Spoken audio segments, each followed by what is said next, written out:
Good morning everyone. आज हम next topic करेंगे ट्वेल्थ फिजिक्स का magnetic field at the axis of a circular coil. एक circular कोयल है, उसकी एक्सिस पे देखो, ये मान लो आपकी कोई एक सर्कुलर कोयल है। ये सर्कुलर कोयल है, करंट कैरिंग कोयल है, और ये इसकी एक्सिस है। ये इस कोयल की एक्सिस है। इसकी एक्सिस पे कोई पॉइंट है और यहाँ पे इसमें करंट है, इस कोयल में करंट फ्लो कर रहा है आपका। ये मान लो करंट मैं यहाँ ऐसे ले लेता हूँ, ये डायरेक्शन करंट की है इसमें, ठीक है। This is circular current carrying coil, और इसकी वजह से इसकी एक्सिस के ऊपर ये कोयल आपकी इस बोर्ड की प्लेन के परपेंडिकुलर है। जो कोयल की जो प्लेन है, जिस प्लेन में आपकी कोयल है, ये कोयल आपकी बोर्ड की प्लेन के परपेंडिकुलर है और ये इसकी एक्सिस है, ठीक है। तो यहाँ पे एक्सिस पे क्या निकालना है? मैग्नेटिक फील्ड निकालना है। तो कैसे निकालेंगे? देखो, यहाँ पे ये आपकी जो सर्कुलर कॉइल है, मान लो इसका जो रेडियस है ये मैं कैपिटल आर ले लेता हूँ। कैपिटल आर इसका रेडियस है, और ये इस कॉइल का सेंटर हो गया सी। ये कोई पॉइंट है, मान लो यहाँ पे पी। इस पी पॉइंट पे मेरे को क्या निकालना है? मैग्नेटिक फील्ड निकालना है। ये जो सेंटर से पी की जो डिस्टेंस है, इसको मैं एक्स ले लेता हूँ, एक्स, ठीक है। तो सबसे पहले क्या करेंगे, छोटा सा एलिमेंट कंसिडर करेंगे यहाँ पे। एलिमेंट मतलब यहाँ मैं बायोट सावर्ट लॉ का ही यूज करूँगा। और बायोट सावर्ट लॉ का यूज कहाँ पे होता है? बायोट सावर्ट लॉ का हम यूज करते हैं to find the magnetic field due to a small current carrying element. तो हमें एक स्मॉल करंट कैरिंग एलिमेंट को कंसिडर करना पड़ेगा। स्मॉल करंट कैरिंग एलिमेंट है, और इसकी जो लेंथ मान लेता हूँ मैं डी एल। एलिमेंट की लेंथ कितनी है? D L. और ये डी एल जो एलिमेंट है, ये आपका क्या वेक्टर क्वांटिटी है। डी एल को क्या लेते हैं हम? Vector quantity.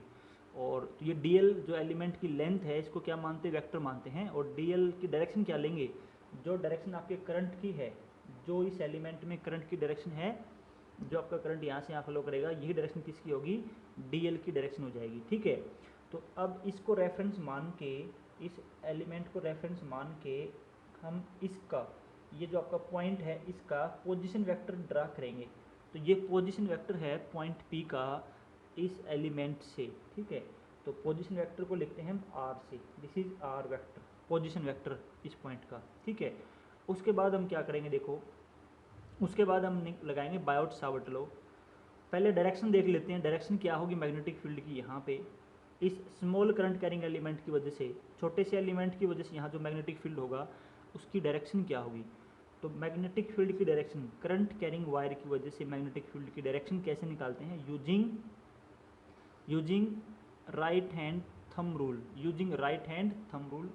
और राइट हैंड थंब रूल देखो कैसे लगाते हैं, या आप देखो बायोट सावर्ट लॉ का यूज कर लो। बायोट सावर्ट लॉ की इक्वेशन लिखो एक बार। जो बायोट सावर्ट लॉ है भाई, छोटे से एलिमेंट की वजह से, छोटे से करंट कैरिंग एलिमेंट की वजह से यहाँ पे जो मैग्नेटिक फील्ड होगा, small magnetic field, small D B, ये जो मैग्नेटिक फील्ड होगा किसके बराबर होगा?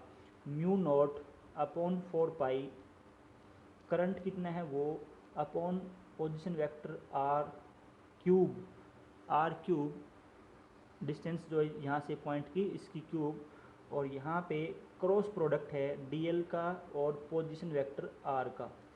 ये फॉर्मूला है आपका, बायोट सावर्ट लॉ है ये, ठीक है। तो डीबी की डायरेक्शन क्या होगी? जो डीएल क्रॉस आर की डायरेक्शन होगी, जो डीएल क्रॉस आर की डायरेक्शन होगी, वही डीबी की डायरेक्शन होगी। तो डीएल क्रॉस आर की डायरेक्शन कैसे निकालेंगे? ये पहला वेक्टर, ये सेकंड वेक्टर। पहले वेक्टर के लोग अपना हाथ ऐसे कर लो, इस तरीके से करो कि अगर मैं फिंगर को फोल्ड करूँ, फिंगर को अगर मैं बेंड करूँ, तो वो किसकी तरफ होनी चाहिए, किसकी तरफ पॉइंटेड होनी चाहिए? वो होनी चाहिए आर की तरफ। तो यहाँ पे देखो, आपका जो डीएल है ना, ये आपका जो आर्क है, ये जो कोयल है आपकी, ये ऐसी कोयल है, ये ऐसी कोयल है, ऐसी कोयल है। तो यहाँ पे डीएल आपका नीचे की तरफ है, डीएल नीचे की तरफ है, और आपका जो आर है वो आपका इधर आएगा, आर आपका इधर आएगा। तो जो ये आपका डीएल आपका इधर है, डीएल आपका इधर है, और आर की तरफ मोड़ूंगा तो आर इधर है मेरा। तो अंगूठा क्या देगा? डीएल क्रॉस आर की डायरेक्शन देगा। तो यहाँ पे डीएल क्रॉस आर की डायरेक्शन क्या हो जाएगी आपकी यहाँ पे? तो डीएल क्रॉस आर की डायरेक्शन होगी इधर, ये होगी, ठीक है। तो दिस इज डी बी, ये डी बी की डायरेक्शन होगी, डी बी, ठीक है, ये आपका डी बी हो गया।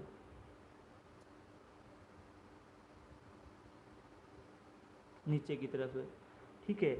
अब यहाँ पे देखो, इसमें अगर मैं टोटल मैग्नेटिक फील्ड निकालूँ यहाँ पे टोटल, तो क्या करना पड़ेगा, इसका इंटीग्रेशन करना पड़ेगा, इंटीग्रेशन, या आप इसको दो दो उसमें डिवाइड कर लो, दो कंपोनेंट में डिवाइड कर लो। एक कंपोनेंट हो जाएगा इसका, तो यहाँ इसको दो कंपोनेंट में रिजोल्व करेंगे। एक कंपोनेंट हो गया आपका इसके लॉन्ग और एक कंपोनेंट हो गया एक्सिस के परपेंडिकुलर, ठीक है।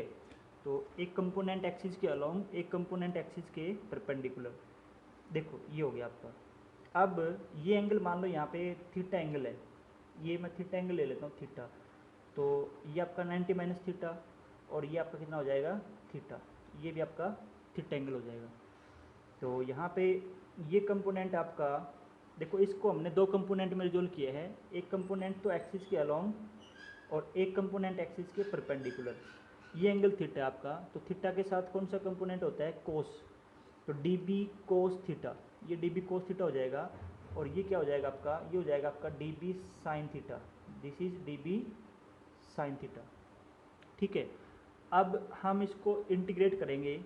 अब इसका जो इंटीग्रेशन होगा भाई, जो आपका थीटा है, जो इसका जो टोटल जो आपका नेट मैग्नेटिक फील्ड होगा एक्सिस के अलोंग, एक्सिस के along net magnetic field.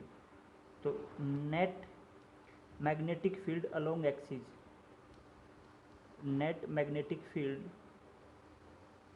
Along axis, axis के अलोंग नेट मैग्नेटिक फील्ड किसके बराबर हो जाएगा, will be equal to integration D B sine theta. ये तो हो जाएगा आपका total magnetic field along the axis, और इसका जो इंटीग्रेशन कर देंगे डी बी कोस थीटा का, वो हो जाएगा आपका net magnetic field along the perpendicular direction of axis, ठीक है। तो पहले हम निकालेंगे जो एक्सिस के अलोंग है वो नेट मैग्नेटिक फील्ड कितना है। तो यहाँ पे डी बी की वैल्यू पुट कर दो इस वाली इक्वेशन से। यहाँ पे डी बी सिर्फ इसका मैग्नीट्यूड रखेंगे, यहाँ पे इसका मैग्नीट्यूड वेक्टर फॉर्म में नहीं रखेंगे, यहाँ पे सिर्फ मैग्नीट्यूड रखेंगे डी बी का। तो इसका मैग्नीट्यूड क्या हो जाएगा, mu not I upon 4 pi R square into D L into sine theta, into sine theta, ठीक है। अब यहाँ पे डी एल को मैं क्या लिख सकता हूँ भाई, ये छोटा सा एलिमेंट है, यहाँ पे छोटा सा एलिमेंट ले रखा आपने, ठीक है। तो ये मान लो कि सेंटर के ऊपर, सेंटर पे जो एंगल बनाएगा, ये छोटा सा एलिमेंट जो सेंटर पे जो एंगल बना रहा है, इसको मैं डी फाई ले लेता हूँ। Angle subtended by small element on the centre of a coil. ये कितना हो गया, ये जो एंगल है ये डी फाई आपका, ये डी फाई एंगल है।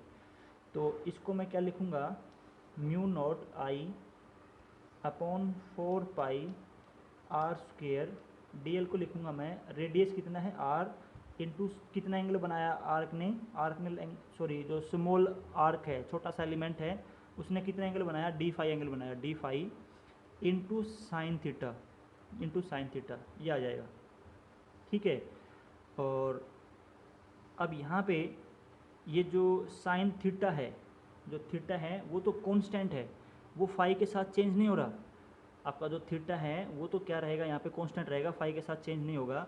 तो इसमें जो इसका जो इंटीग्रेशन करेंगे, इसमें ये पूरी टर्म कांस्टेंट हो जाएगी, mu not I upon 4 pi R square, ये कैपिटल आर और साइन थीटा ये भी कांस्टेंट है, सिर्फ आपका फाई ही है, मतलब इसके साथ इंटीग्रेट करना आपको फाई के साथ। तो यहाँ पे देखो क्या इक्वेशन आ जाएगी इसकी, ये आ जाएगा आपका इंटीग्रेशन जो करेंगे, बाहर क्या आ जाएगा, म्यू नॉट आई और into capital R into sine theta upon 4 pi small are square, ये कांस्टेंट आपका। और यहाँ कितना बचेगा इंटीग्रेशन के अंदर, इंटीग्रेशन डी फाई।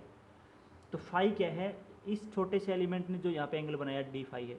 तो अगर ये एलिमेंट हर जगह एलिमेंट लेंगे, इसके ऊपर हर जगह एलिमेंट लेंगे, तो आपका टोटल जो डी फाई है, सभी डी फाई का सम, इंटीग्रेशन ऑफ डी फाई क्या हो जाएगा, 2 पाई के बराबर हो जाएगा, 2 पाई के बराबर। ठीक है, तो यहाँ पे ये आ जाएगा आपका mu not I capital R coil का radius sine theta upon 4 pi small are square, और इंटीग्रेशन डी फाई क्या हो जाएगा आपका 2 पाई, ये 2 पाई के बराबर हो जाएगा। ठीक है, तो अब इसमें साइन थीटा की वैल्यू पुट कर देंगे और आर की वैल्यू पुट कर देंगे। देखो साइन थीटा और आर की वैल्यू पुट करेंगे इसके अंदर, तो कैसा फॉर्मूला बन जाएगा हमारा।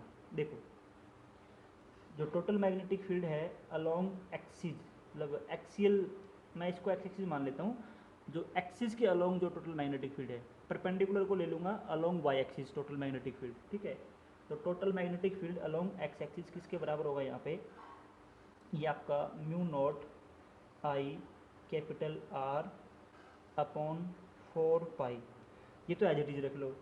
पहले तो साइन थीटा की वैल्यू पुट कर लो, फिर आर स्क्वायर की वैल्यू पुट कर लो। साइन थीटा की वैल्यू क्या होगी, इस राइट एंगल ट्रायंगल में, इस राइट एंगल ट्रायंगल में, ये राइट एंगल ट्रायंगल है आपकी, तो यहाँ पे R upon R, capital R जो साइन थीटा आपका है वो क्या हो जाएगा, कैपिटल आर अपॉन, ये हो गया हाइपोटेनियस, ये हो गया परपेंडिकुलर, ये हो गया बेस। तो साइन थीटा क्या होता है, परपेंडिकुलर अपॉन हाइपोटेनियस, तो capital R upon small R upon small R, ये हो गया।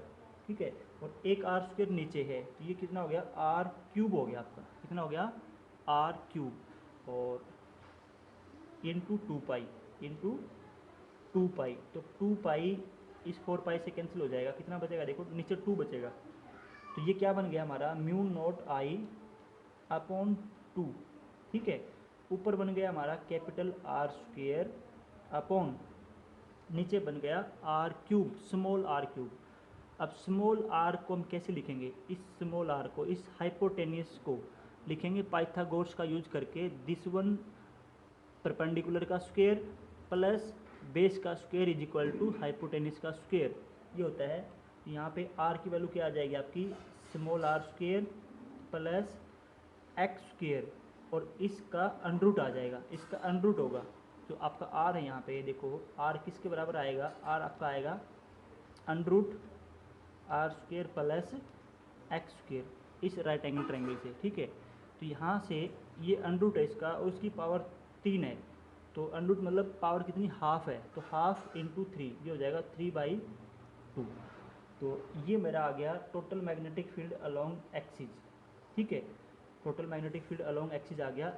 ये मैग्नेटिक फील्ड किसकी वजह से है, करंट कैरिंग कॉइल की वजह से है, करंट कैरिंग कॉइल की वजह से है, और किसी एक्सियल पॉइंट के ऊपर है, एक्सियल पॉइंट के ऊपर है जो सेंटर से एक्स डिस्टेंस पे है।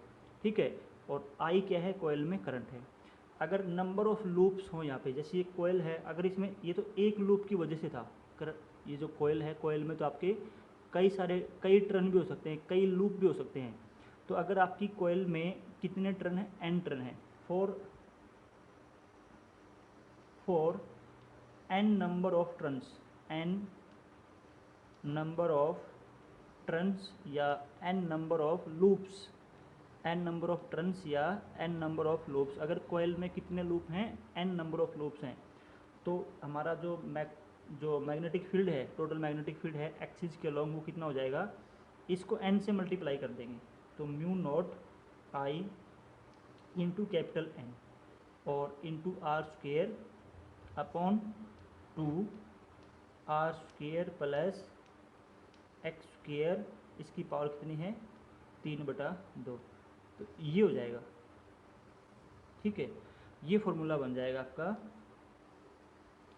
मैग्नेटिक फील्ड अलोंग एक्सिस के लिए। ठीक है, अब ये आपको याद रखना है, फॉर्मूला हर जगह इसका यूज होगा। अब देखो दूसरा जो कंपोनेंट था डी बी कोस थीटा, ये क्या था आपका, एक्सिस के परपेंडिकुलर डायरेक्शन में, एक्सिस के परपेंडिकुलर डायरेक्शन में टोटल मैग्नेटिक फील्ड।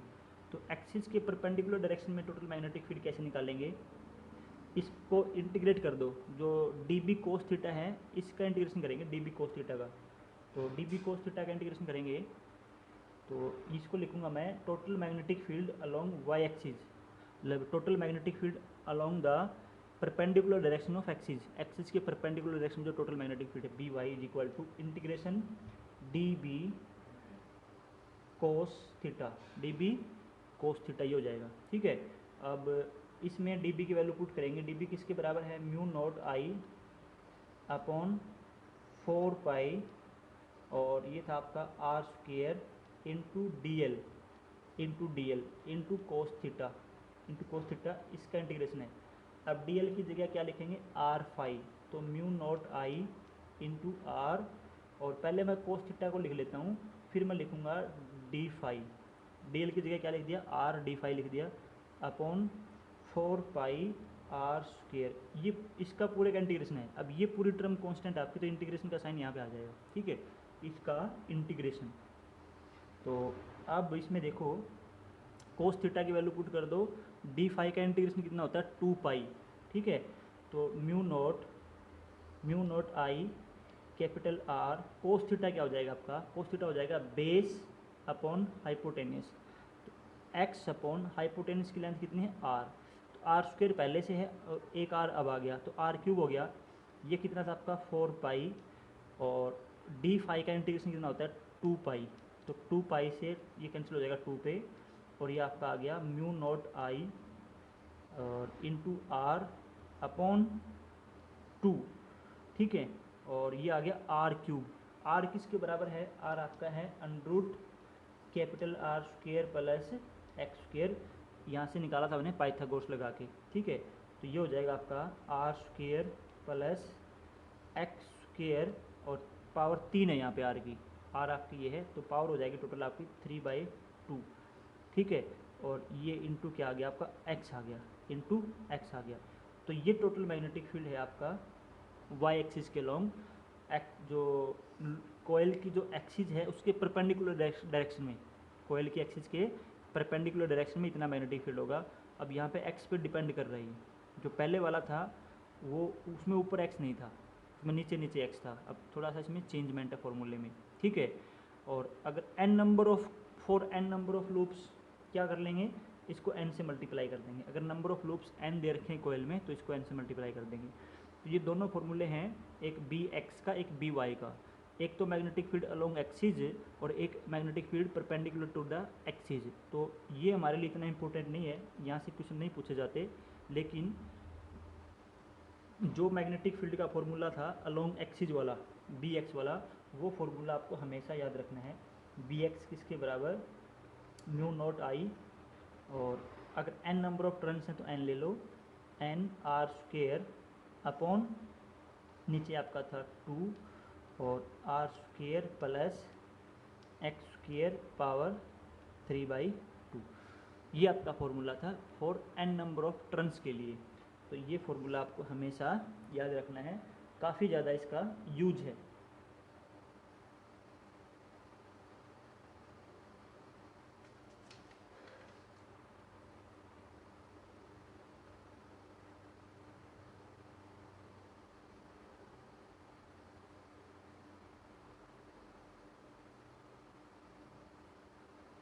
यहाँ पे हम बात करेंगे डायरेक्शन की, जो करंट जो मैग्नेटिक फील्ड होगा, भाई मैग्नेटिक फील्ड की डायरेक्शन क्या होगी। देखो डायरेक्शन कैसे निकालेंगे, एक तो हमारे पास जो बायोट सावर्ट लॉ का जो फॉर्मूला है, D B is equal to जो म्यू नॉट आई और upon R square 4 pi R square, और इनटू जो आपका D L cross product with R vector, तो वहाँ से निकाल लेंगे डायरेक्शन डी बी की। जो डायरेक्शन आपकी डी एल क्रॉस आर की है, डी एल क्रॉस आर की, वही किसकी है, डी बी की है। दूसरा क्या है कि अगर कोई करंट कैरिंग कोयल दे रखी है, करंट कैरिंग लूप दे रखा है, मान लो कोई करंट कैरिंग कोयल है या करंट कैरिंग लूप है, तो इसकी वजह से मैग्नेटिक फील्ड की डायरेक्शन कैसे निकालेंगे, साउथ, मतलब इसके सेंटर पे मैग्नेटिक फील्ड की डायरेक्शन क्या होगी। मान लो इसमें करंट ऐसे फ्लो कर रहा है, ऐसे फ्लो कर रहा है, तो इसमें भी राइट हैंड रूल ही यूज करेंगे। इसमें क्या करेंगे, लूप के केस में देखो राइट हैंड रूल लूप के केस में कैसे अप्लाई करते हैं सॉरी, और स्टेट वायर के केस में कैसे अप्लाई करते हैं, कि अपनी फिंगर को ना इसके अलोंग ऐसे कर्ल कर लो, फिंगर को इसके अलोंग ऐसे कर्ल कर लो, लूप के केस में ऐसे कर्ल कर लो, ऐसे कर्ल करना है फिंगर को। अब करंट इसमें ऐसे दे रखा है, तो इसको ऐसे ऐसे कर्ल कर लेंगे, करंट के अलोंग अपनी फिंगर को कर्ल कर लो, बेंड कर लो, फोल्ड कर लो। तो अंगूठा किधर आपका, नीचे की तरफ है, अंगूठा नीचे की तरफ है, तो इसके सेंटर पे मैग्नेटिक फील्ड की डायरेक्शन क्या होगी, inside the plane of paper, ठीक है। अब अगर वायर है, मान लो इसमें ऐसे करंट फ्लो कर रहा है, स्ट्रेट वायर है, इसकी वजह से यहाँ मैग्नेटिक फील्ड निकालना, तो कैसे निकालेंगे कि अंगूठा इसके अलोंग कर लो। पहले क्या किया था हमने, चलो यहाँ पे नहीं, यहाँ पे निकालते हैं हम, यहाँ पे मैग्नेटिक फील्ड कितना होगा, अंगूठा इसके अलोंग कर लो और अपना हाथ उस तरफ कर लो जिस पॉइंट पे आपको मैग्नेटिक फील्ड निकालना है। अब ऐसे कर लिया मैंने, तो अब जैसे मैं जिधर मेरी फिंगर जाएंगी ना, अगर मैं इनको बेंड करता हूँ, फोल्ड करता हूँ, फिंगर मेरी ऊपर की तरफ जाती हैं, तो मैग्नेटिक फील्ड की डायरेक्शन क्या होगी, यहाँ पे ऊपर की तरफ होगी। तो यहाँ डायरेक्शन क्या हो जाएगी, ऊपर की तरफ। और ऐसे ही अगर इधर देखूंगा तो हाथ को कैसे कर लूँगा, ऐसे कर लूँगा। अब फिंगर मेरी नीचे की तरफ जाएंगी, नीचे की तरफ जाएंगी, तो यहाँ पे मैग्नेटिक फील्ड होगा आपका अंदर की तरफ। ठीक है, अब देखो जो एक लूप होता है ना, करंट कैरिंग लूप होता है, करंट कैरिंग लूप एक प्रकार से बार मैग्नेट की तरह काम करता है। बार मैग्नेट, ऐसी मैग्नेट आपने पढ़ा होगा ना 10th में, बार मैग्नेट। तो बार मैग्नेट में क्या होता है, दो पोल होते हैं, नॉर्थ पोल और साउथ पोल। ठीक है, और बार मैग्नेट की वजह से जो मैग्नेटिक फील्ड होता है उसकी डायरेक्शन क्या होती है, बार मैग्नेट की वजह से मैग्नेटिक जो फील्ड लाइंस हैं, जो मैग्नेटिक फील्ड है वो नॉर्थ से साउथ, मैग्नेटिक फील्ड लाइन होती है नॉर्थ से साउथ, नॉर्थ से बाहर निकलती हैं, साउथ से अंदर आती हैं।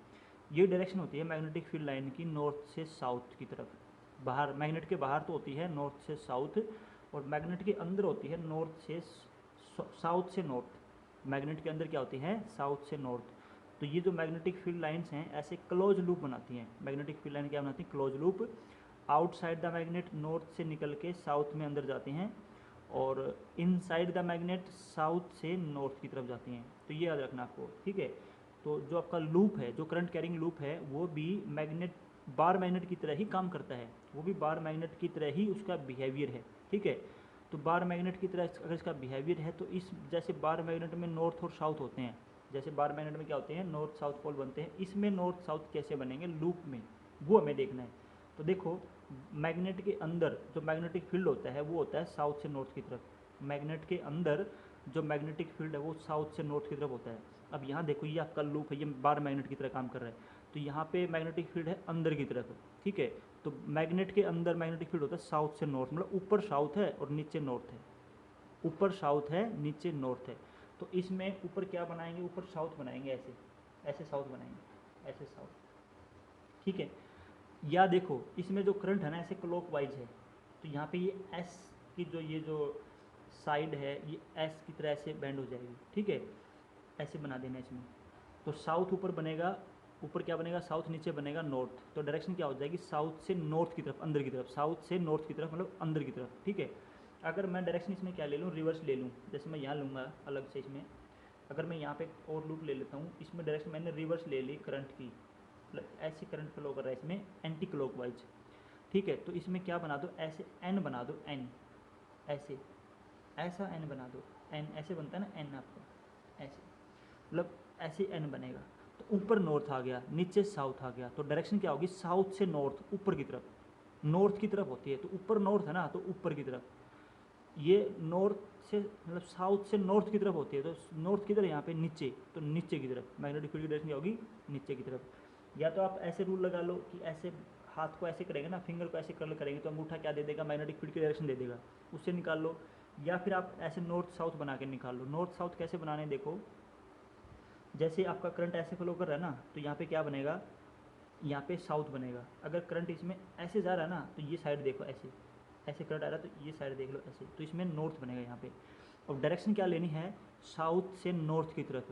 तो ये नॉर्थ ऊपर है तो नीचे से ऊपर की तरफ, यहाँ पे साउथ ऊपर है, नॉर्थ नीचे है, तो ऊपर से नीचे की तरफ, अंदर की तरफ।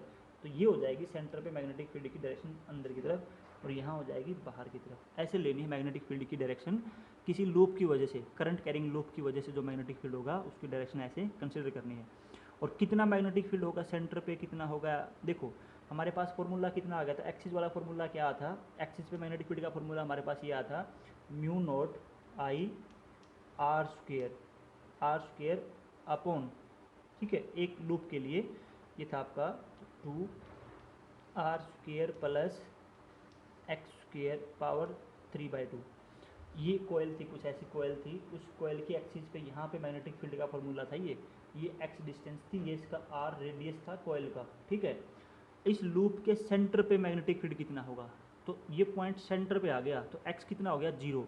तो इसमें x 0 पुट कर देंगे, इसमें x पुट कर देंगे, तो एट सेंटर अगर सेंटर पे निकालना आपको, तो सेंटर के लिए क्या कर देंगे, x को 0 पुट कर देंगे, एक्स को 0 पुट कर देंगे तो बी एक्स कितना हो जाएगा आपका, एक्सिस के अलॉन्ग मैग्नेटिक फील्ड कितना हो जाएगा, म्यू नॉट, ये आपका 0 पुट हो गया तो आर स्क्वेयर की पावर 3/2, तो 2 से 2 कैंसिल हो जाएगा, आर की पावर 3 आ गई, तो आर की पावर 3 नीचे है, आर की पावर 2 ऊपर है, तो आर की पावर मतलब 1 बचेगी नीचे, तो mu not I upon 2r आ जाएगा, म्यू नॉट अपॉन 2r आ जाएगा।